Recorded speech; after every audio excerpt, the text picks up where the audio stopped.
Hey friends, welcome back to another monthly reset video. As you can see, I have made myself a cup of warm tea with some honey, and I already made the list of everything I want to do in this monthly reset video, and I'm gonna try to get everything done, but I'm starting to come down with a bit of a cold and my throat is pretty sore and there's nasal drip and I'm starting to get some brain fog, and I've been pretty tired the past 2 days, so I'm not sure how far I'm going to get on my list. I'm gonna do my best and try to push through it, but also not overexert myself at the same time. So this video may not be as chatty as I normally am in these types of videos, just because it's already started to really irritate my throat just talking to you right now. So I'm gonna get started on cleaning and drinking my tea,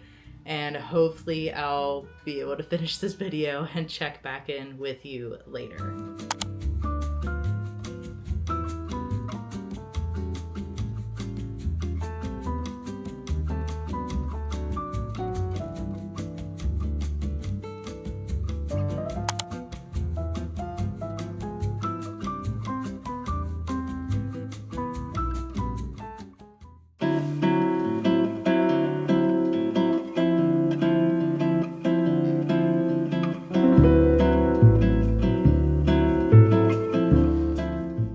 Hey friends, so it is the next day and I did not get everything done yesterday that I wanted to that was on my list. I didn't clean out that center cabinet just because I was really not feeling that well. I'm feeling very tired and my throat just hurts so bad, but today I am feeling a bit better. I still have pain and sinus pressure in my face and my teeth just hurt so bad from the sinus pressure, but I was still able to take a look at my goals, reflect from September, and make some October goals. So I wanted to share with you just a bit of my goal review for September. I have decided that in this video and probably for the future monthly reset videos that I am not going to share the goals that I plan for the upcoming month, because I have seen quite a few things online and read quite a few articles about how sharing your goals actually makes them less likely to do them, because talking about them to other people,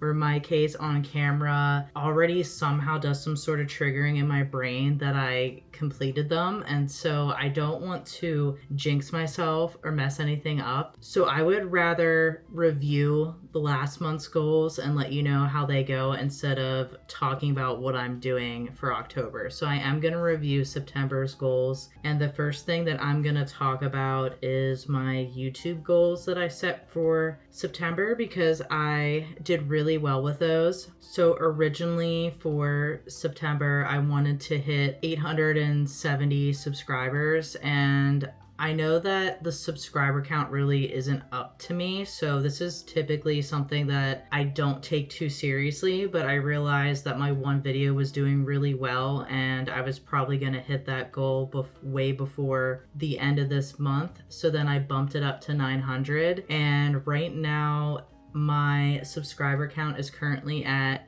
911 subscribers, and it's September 25th. So I definitely exceeded this goal, and I'm really happy about that. And I'm sure by the time I get to October, I'm probably gonna have a few more subscribers. So that's great. And also shout out to you guys for making that possible. Welcome to any new subscribers that are here on my channel. Welcome to my little cozy productivity corner of the internet. The other goals that I had as far as YouTube was to just publish content. The only thing that I didn't get published was a mini moments vlog, and I started filming that a couple times, and I just have not found the time to edit that additional extra vlog that I like to kind of sporadically put in during the week. So I'm hoping that I can have that posted next Thursday, so it's the first week of October next week, so sometime around then I want to post that. The next section that I had was my career, and I wanted to apply to 30 jobs, cold call or cold email 5-star jobs after 1 week. So jobs that I was really excited about. I had my internship and I wanted to do 2 LinkedIn posts. So I can tell you right off that I did not apply to 30 jobs and I did not cold call anyone. I had a hard time finding jobs to even apply to. I'm not sure how many I ended up applying to, so I'm actually just gonna log into LinkedIn and my Notion and take a look and let you know how many I ended up applying to. Okay, so I just took a look at my LinkedIn account and my list on Notion, and I only applied to 9 jobs this month, which is pretty low. Last month I applied to 24-ish jobs, so definitely a lot less this month. And like I said, I really just couldn't find anything to apply to. So hopefully there's going to be more that I can apply to in October. I did complete my internship and I posted more than twice on LinkedIn. So those 2, I was successful at completing those. I did have a couple one-off personal things that I wanted to tick off my list. So I wanted to make pumpkin spice syrup, which I did. I wanted to change the cover on my Kindle, and I did that. I also wanted to finish 1 book, which I did. The other thing that I put down here was I wanted to do a junk journal spread, which is something that was on my unemployed bucket list, and I've been meaning to do that for a long time now, and I still didn't do that. I didn't put a lot of action items down for September because I knew I was going to be pretty busy with the YouTube channel, applying for jobs, the internship program. I started working with a career mentor. If you haven't checked out my last Unemployed Diaries episode, I talked about that. And that's quite a few hours every week to work into that program. I had appointments, I had social things going on, so I didn't want to overwhelm myself. I will say that something that I did on top of this was I did get another certificate. I got an AI marketer certificate from SEMrush, and I'm hoping that I can continue working on getting more certificates because I know that I've talked about that before in the last couple reset videos, that was like something I wanted to do every month, was try to get a certificate. So I did get that as well, even though I originally did not put that down. So that pretty much wraps up the goal review. Like I said, I am not going to be sharing the goals for October, but I will be discussing them in the November reset video. So make sure you subscribe and stick around for that one if you want to know what my October goals are and how I did with those in the future. I am going to still share the monthly favorites because that's one of my favorite parts about these videos, is going over my monthly favorites with you. So I'm going to move to a more comfortable location and just discuss some of my favorite things from the past few months. So the first monthly favorite category I'm going to go over is foods and things that I've been eating or making lately. And the first thing that I'm going to talk about is my homemade coffee syrups. So if you are not new around here, you may have noticed I've been making homemade coffee syrup a lot recently. So far, I have made vanilla bourbon, hazelnut, lavender, and most recently I made pumpkin spice syrup, which I'm actually going to be showing the process of making that in my next mini moments vlog, so stick around for that. And I just really love the idea of having homemade syrups. This has been on my bucket list for so many years, and I kept putting it off because I thought it would be too difficult or hard, and to be honest, it's really not that complicated at all. Literally all you do is take a cup of sugar, a cup of water, you melt that. Once that's done, you take it off of the burner, put in your flavoring, whatever that may be, and just let those flavors mold into that warm liquid. And then you strain it if necessary, put it in a jar, that's it. It's so simple, so easy, convenient, so much cheaper, and it doesn't have all of the like extra chemical flavor stuff that you get sometimes in those pre-made syrups. So this is something that I'm going to keep doing. I think it's really awesome, and I love using it with my espresso machine or my cold foam and cold brew. So I'm going to continue doing this probably forever now because I just absolutely love it. The other thing that I have on this list is this caramel nut apple pie that we recently got at this roadside farmer's market, and I think I have one video clip of it that I filmed for the upcoming Mini Moments vlog again, and it was just so good. The crust was just amazing. It was so crunchy, but also like buttery and flaky at the same time. It was delicious. It was pretty expensive. We paid $30 for this homemade pie, and normally I would never pay that much for a pie out anywhere just because I can make it myself. But we walked into this market and it just smelled, I could just smell the freshly baked pie.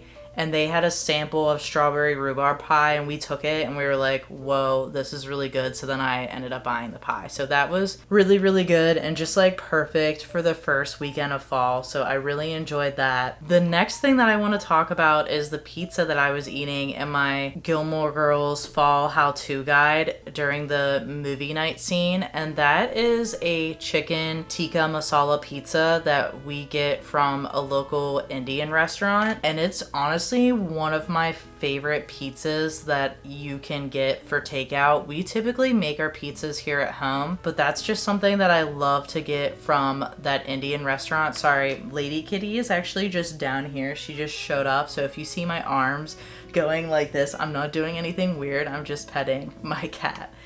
Anyway, so it's really good. It has cilantro on top, and I know some people have that genetic thing where they can't eat cilantro, but I love cilantro, and it's just so good. The cheese is good, the crust, I just love it. So it is kind of nice to have like a different type of pizza every now and then. So next up, I'm going to talk about some favorite TV shows, movies. I have been doing a lot of rewatching lately, so I've been still rewatching Gilmore Girls, The Chilling Adventures of Sabrina. I did finish watching the second season of The Serpent Queen, and I really wasn't into it as much this season as I was the first season. I really liked the character of Diane, and she wasn't in it that much this season, which makes sense because she was the mistress of the king and he passed away. But I was still hoping to see a little bit more of her because I really just liked her character. But yeah, definitely not into that as much. But I might rewatch it again to see if maybe the second time I rewatch it, I like it more, but I'm not sure. I'm pretty sure they are gonna have to come out with a third season because she has one more son, and I say she as in Catherine de Medici has one more son that ends up becoming king, and we haven't gotten to his kingship yet, so I'm assuming there is gonna be another season or two to wrap up her story. So I am gonna keep watching it, but I don't like it as much as I originally did. The other show that I watched recently was the new season of Emily in Paris, and I really liked it. I thought it was cute. The show is just like so silly and quirky, and you really can't take it seriously. It definitely has a lot of feel-good vibes to it, so I really appreciate that aspect of it. And I'm gonna try not to like spoil anything. I'm really glad that they put in a third love interest for Emily. There's just so much drama with her relationships with Alfie and Gabrielle, and I really just don't see them really working out with either of them. I think Alfie's definitely like a goner. I think that is definitely over. I don't think they're gonna get back together at all. I don't know what's gonna happen with her and Gabrielle. I think there's just a lot of outside forces working against them, so I'm curious to see what the next season is gonna be like and how long she stays in Rome, and if they're going to shift to Rome or go back and forth between Rome and Paris. So I'm definitely looking forward to the follow-up for that. So next up is a bit of a book review. I'm still reading Garden Spells, and I think I am on page 100. Yeah, I'm on page 112, so I have a good bit of this to go, and I just really love this book. It's so cozy and magical and enchanting, and I know a lot of people have reviewed this and said that it's a lot like Practical Magic. I have not read any of the Practical Magic books. I've only seen the movie once, And just based on that movie, I really don't feel like this is similar to the movie version of Practical Magic, but maybe it's like the book, so I don't know. But yeah, I really like this so far. I wouldn't say that it's a 5-star read. I think it's probably going to be a 4-star read, but I plan on finishing this book next. The book I did finish this month was Lady Macbeth by Ava Reid, and I ended up giving this a 3-star rating. This book did keep me hooked, but there was just something about the character of Lady Macbeth in this that I hated her, but I also liked her at the same time. So it was really hard for me to wrap my head around why I just wanted to read this book, and I kept interested in this book, because typically if I can't get into the main character of a book, then I can't read it. But I still continued and I finished it. I did read the William Shakespeare tragedy of Macbeth way back in my school days, and to be honest, I really don't remember much about it at all, so I cannot compare William Shakespeare's Lady Macbeth to the Ava Reid Lady Macbeth. Sorry if my face and my eyes look red. I just was coughing for about a minute straight because I'm talking a lot and it's starting to bother my throat, so I am going to try to wrap this video up. But if anyone is more of an expert in the William Shakespeare Macbeth and has any insight into Lady Macbeth from William Shakespeare's writing versus the Lady Macbeth in the novel, let me know in the comments below, because I would love to hear your comparisons about her character portrayal. So I'm very interested in that, because I read some reviews on the book and apparently people were not happy about how her character is in this book, because it's nothing like the William Shakespeare original. So definitely interested to see those differences, and I might end up reading the William Shakespeare version eventually just so I can get an idea myself. So the last thing I'm going to talk about in the monthly favorites is just some activities and pastimes and things that I have been doing in the month of September that were really great memories. One of them was that I had a ladies' night with my neighbors. We had food, we had mocktails, we made perfume and played games, and that was a lot of fun to connect more with my neighbors and make perfume and get out of the house. Another thing that we've been doing a lot lately is going on walks at night, because it's a lot cooler. And over Labor Day, we went on a hike and we did a little bit of fishing, and that was a lot of fun as well. The other thing was my Gilmore Girls inspired movie night, which you would have seen clips from that if you watched the How to Have a Gilmore Girls fall video that I put up last week. That was a lot of fun because it just felt so cozy, and I really felt like Lorelai and Rory. And I typically do have movie nights, but I never go all out that much and have all that ambience and the snacks and stuff. So that was a lot of fun, and it's something that I'm definitely planning on doing again. So I can see on the screen here that my battery is starting to die, so I'm gonna try to wrap up this video. So I know this video is a bit shorter than my past reset videos because I'm not feeling well, but I hope you still enjoyed it. If you did, make sure you like, subscribe, and hit the notification bell so you don't miss out on any upcoming videos. Thank you so much for watching, and I can't wait to connect with you in the next video.